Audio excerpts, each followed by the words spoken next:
welcome to another evening of frank conversation here on Hard Copy, coming to you from our studios in Abuja. I'm Maokbe Ogun Yusuf. After weeks, perhaps I should say years, of anticipation, it might be safe to say that the 2023 general elections have come to an end. For some, a happy end. For others, an unsatisfactory end. What is clear, though, is that we might not have seen or heard the last of some of the contests, as legal fireworks will soon get underway at the election petition tribunals, the venue where such matters should be sorted. Foreign missions, civil society organizations, and observer groups have given their finding on the polls with mixed feelings. Tonight, I speak with the American ambassador to Nigeria, Mary Beth Leonard, on her reflections on the polls. Ambassador Leonard has been in Nigeria for a little over 3 years and is approaching the end of a tour here in the country. So this interview was also a valedictory interview of sorts, encompassing her general impressions of the country and the development of her democracy.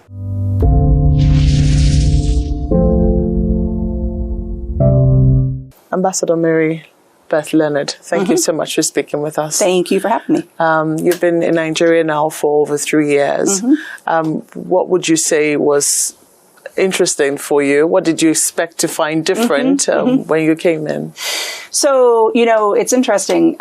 I had been to Nigeria on 3 different occasions before I came as ambassador here.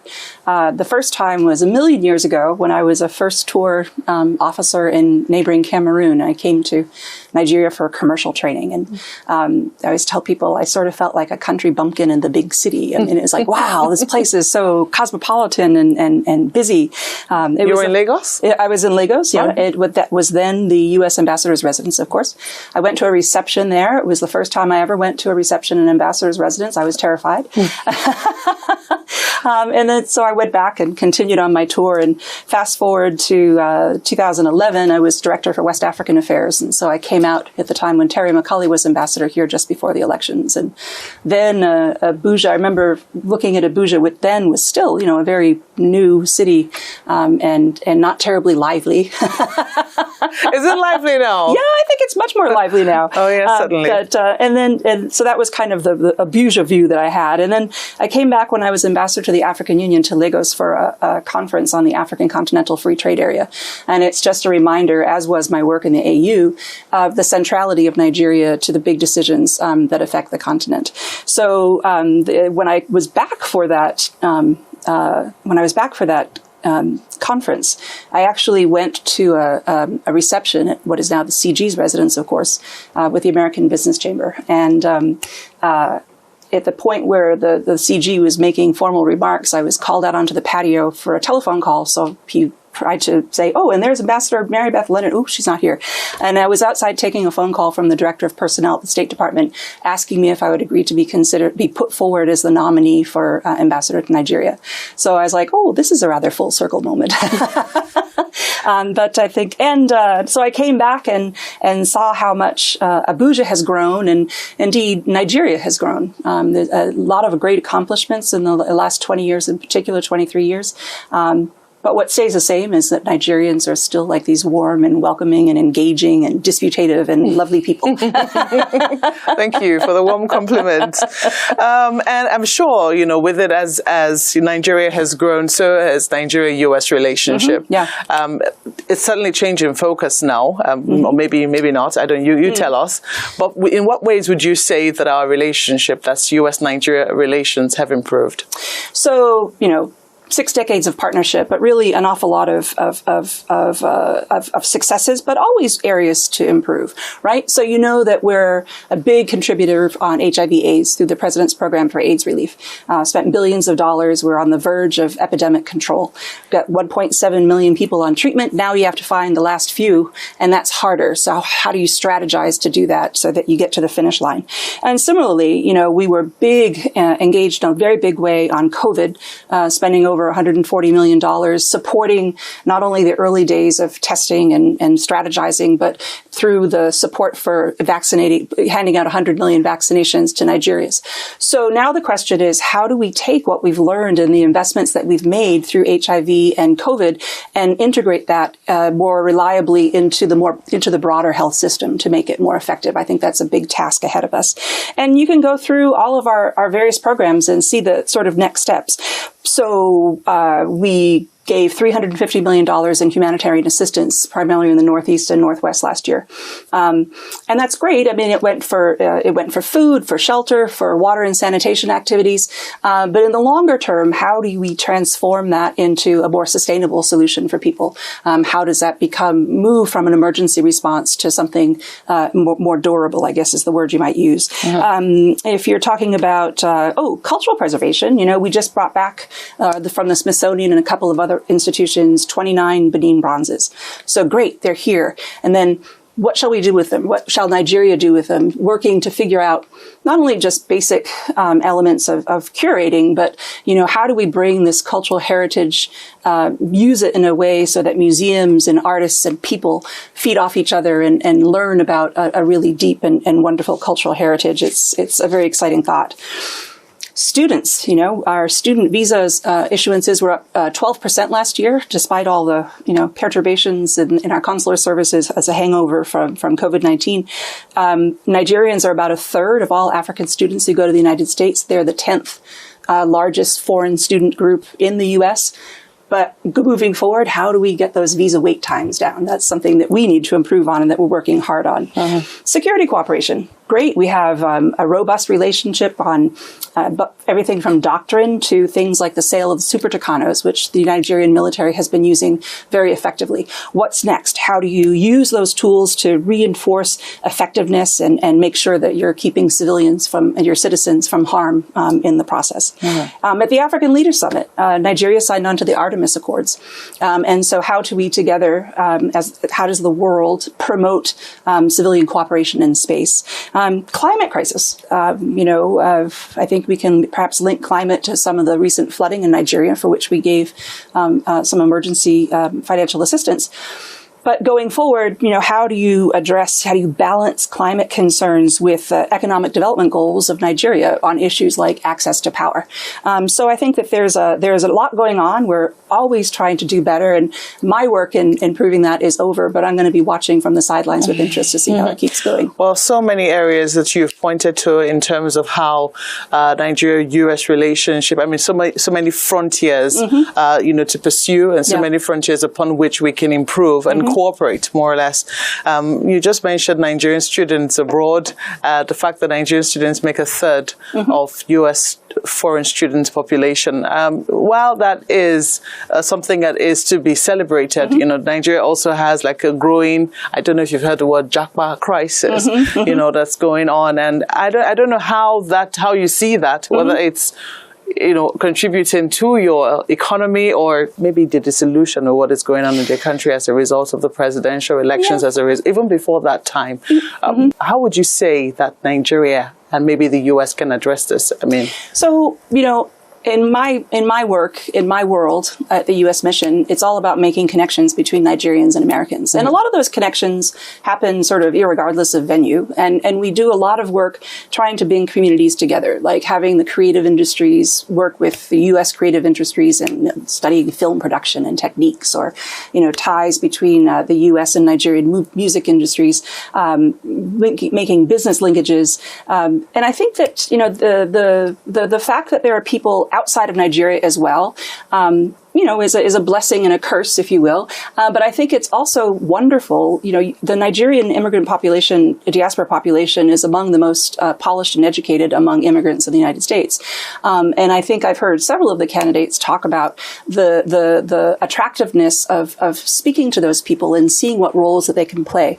Some of the most exciting times that I have when I'm here is meeting young Nigerians who are educated in the U.S. and are back here doing cool things in technology that I struggle to understand. But I think it's the fact of that connection gives a lot of fertile ground for cross-pollination between the two.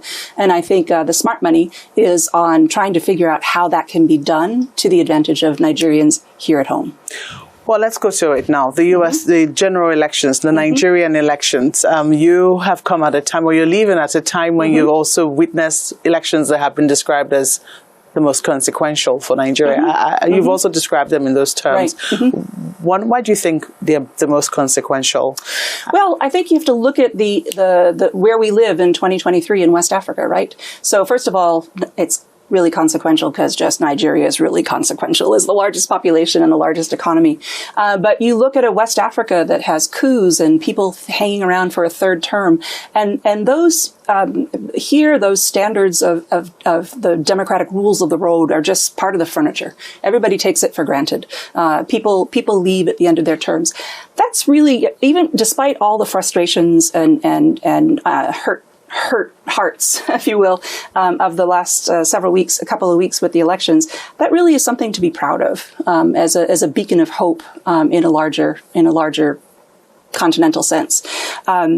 Certainly, yeah, there were a lot of people who were frustrated. It's been an emotional time. Other people are happy and they're celebrating. I think the important thing to focus on is that, there are ways to challenge things that you think went wrong in an election. And the president-elect has acknowledged and encouraged the right to do so. And the two major opposition candidates or the three, I think, are in fact taking advantage of those challenges. So, that's why those legal processes are there. And we look forward to seeing those carried out to their conclusion. And we'll go from there.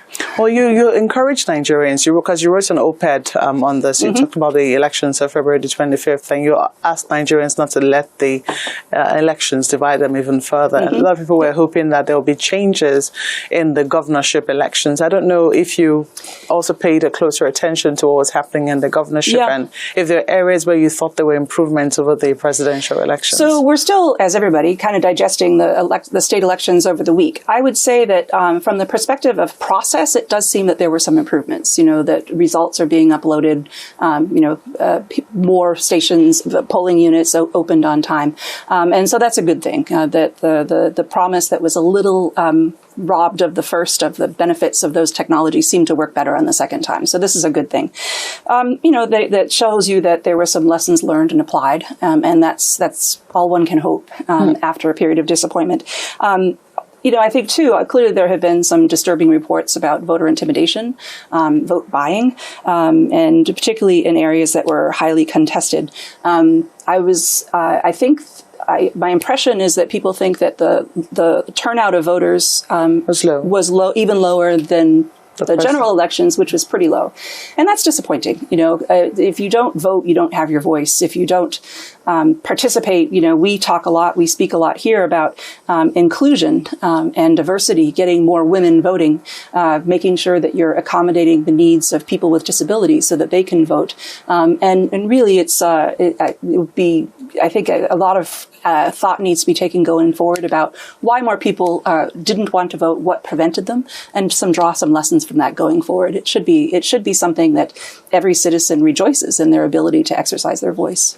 Well, you did say something about not letting Nigerians let the elections divide them. Right. It would seem that somehow these divisions have reared their heads again, and even in places as cosmopolitan as Lagos. I don't know if you had any concerns in that regard. Yeah, I mean, that's one of my favorite lines. Thank you for using it twice. Don't let the elections divide you, because, you need to be a united citizenry moving forward, and whoever is ruling this country also needs to deliver for all Nigerians and provide support to all Nigerians. I will say that I found particularly some of the ethnically charged rhetoric that came out, particularly in Lagos, to be disturbing. All ethnicities, all origins should have equal opportunities and should all be accepted by all. And I think that's a category of event that Nigerians should think long and hard about going forward, about how to remove that instinct, how you tamp that back, because it's, everybody has rights, and you want the rights to proliferate, not to be narrowed. You're very worried about people, that's the players, especially politicians, playing by the rules. You want them to, stick with the rules as decided by INEC, as decided by Nigerians. Right. And oftentimes, when that doesn't happen, I mean, we've heard that it so happens. I think in the past you've tried to call out those whom did not do well by the elections by denying them visas. Is it something that you intend to use again this time around? Yes. So we reiterated our visa ban policy in January, I think, which basically exists to take people who engaged in things like rigging, vote buying, voter intimidation, attempts to interfere with the independence of the judiciary, and makes them ineligible for travel to the United States and often also their family members. So our visa laws, I think what people find so frustrating about the visa ban is that because our visa laws are confidential, we don't publish a list of, here you go. But I can tell you that I am personally aware of people who have been so banned based on behavior in last elections. And I know personally of people whose travel has been impeded to go to the United States. So, as we go forward, the allegations that are being discussed now of, untoward behavior will certainly draw our attention in that regard. Okay, but you're not going to publish a list. No. Would we be able to rely on some of the hearsays that we've heard? Just wondering. Well, no, our records are confidential, so I'm sure there are a lot of people who are speculating, but unfortunately, we're not able to confirm or deny any of those. Okay, so let's talk about Nigeria's democracy. I mean, elections are supposed to be a show of how democracy is also growing and maturing. Right. And you've talked about how Nigeria is consequential. Big Brother is supposed to be showing the example. How would you describe Nigeria's democracy compared with other African countries in terms of freedom of speech, in terms of the freedoms that it allows, and even in terms of its I don't want to say it's election, but it's selection process, but let's say election process. Let's say election process. Well, as I said earlier, first of all, we really have to give Nigeria some props for being the place in West Africa that is not following the path of some of the other countries in the region in unattractive ways. So, yeah, a proud region, yes, there are problems. But I think, if you look from 99 to now, there has iteratively been improvements in the process. Improvements that in the first round broke people's heart a little bit because something that everybody was very much looking forward to see didn't work right away. And that was sad. But again, just the fact that now, people who aspire to office understand that the citizens are looking for other voices, and it's not the same old show that it was before. And all of the political players now have to think about how they attract support from their citizens. And I think that's a really healthy thing. So, I'm kind of a glass half full kind of girl, and I think that there are many successes that you can look to, even along with some of the heartbreaks. And I think that the change that we want is never as fast as we want it, but it's worth staying positive and trying to build on the improvements that have come, and think about how to improve it even more, given some of the disappointments. What are the areas that you would hope that Nigeria would be improving upon in her next elections?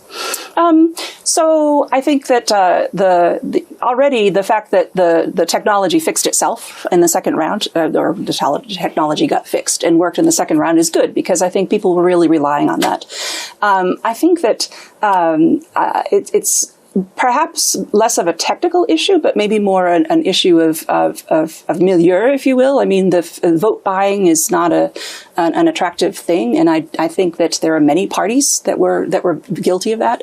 And I think that Nigerian citizens and Nigerian political parties need to perhaps rethink the relationship between the governed and those who govern. And I hope that Nigeria's citizens will become more demanding in that regard, and not look for it's one thing to get a small quantity of money or something on election day. It's another thing to have your government deliver the services and health and education that you need. And that's the sort of thing you would hope would inspire voters in the longer term, and you would hope would be the terms in which politicians phrase their démarche to the people. Well, elections have happened between February and March. March is Women's History Month in the United States. We've celebrated International Women's Day. I think yesterday was Mother's Day. Mother's Day happens on many Sundays within the month of March.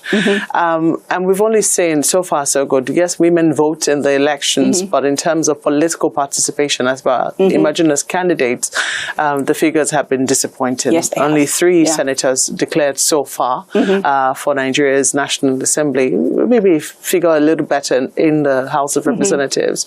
What are some of the areas that you're hoping that women will be doing better in our elections, and how do you think we can encourage that? Yeah, I mean, that was hugely disappointing. You know, if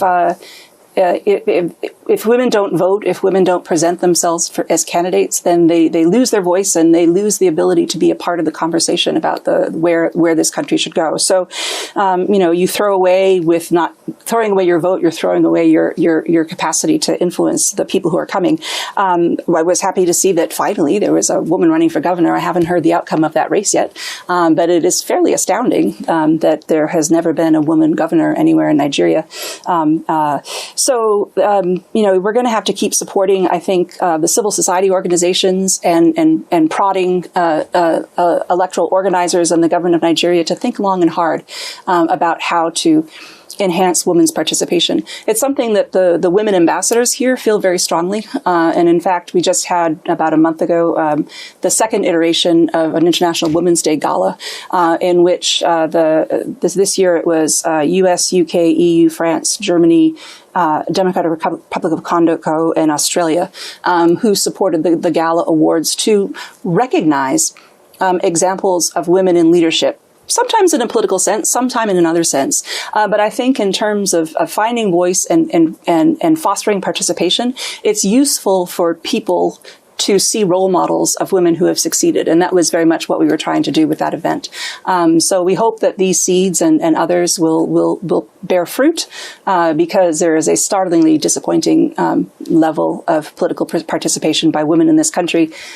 And Nigerian woman, as dynamic as any Nigerian citizen, I think it should be different. Indeed. Just want to know, I mean, that is in the area of politics. What about entrepreneurship? I do know that you used to be a little partial to women in the past. Is this still the case in terms of supporting women entrepreneurs? Okay, we like all Nigerians, but yes, we do like to support Nigerians in things like our, African Women Entrepreneurs Program to help people incubate their ideas, if you will. And of course, women are very much at the core of everything that USAID does here, whether it's, trying to think about the question of political participation or employment opportunities for women entrepreneurs, or, Feed the Future focuses on giving, one of our agriculture programs focuses on giving loans and credit to include women so that they become more successful farmers and sellers of products. We work very specifically and purposely on enhancing women's participation in education, and as well as in programs to reduce gender-based violence. So it's all hands to the pump, and it's definitely an area that's very near and dear to my heart, but I think it should be near and dear to the heart of anybody who wants to see any country, including Nigeria, grow. You need the participation of all of your citizens, not just some of them. So what's next for you? So I've been an ambassador 3 times now, and I've been in the Foreign Service for 34 years. So I'm actually going to retire to Massachusetts. Although, Massachusetts, you may remember, is in New England. It's a very cold place. My hometown had 2 feet of snow last week. It isn't the only reason I specialized in Africa, but a big part of it is I really do not like the cold. So I think you will find me back on the continent again, probably with a bias towards the months between December and March. But for now, I'm going to go home and sort out my house and maybe do some traveling. And I've already got about 3 speaking engagements lined up for people who want to hear about Nigeria. This is a country that will always stay with me, and I will always be a fan and a cheerleader, if you will, clear-eyed cheerleader, recognizing some of the downsides for this unbelievably dynamic country. Well, we certainly wish you all the very best. Thank you. And thank you so much for granting this interview. It's my pleasure.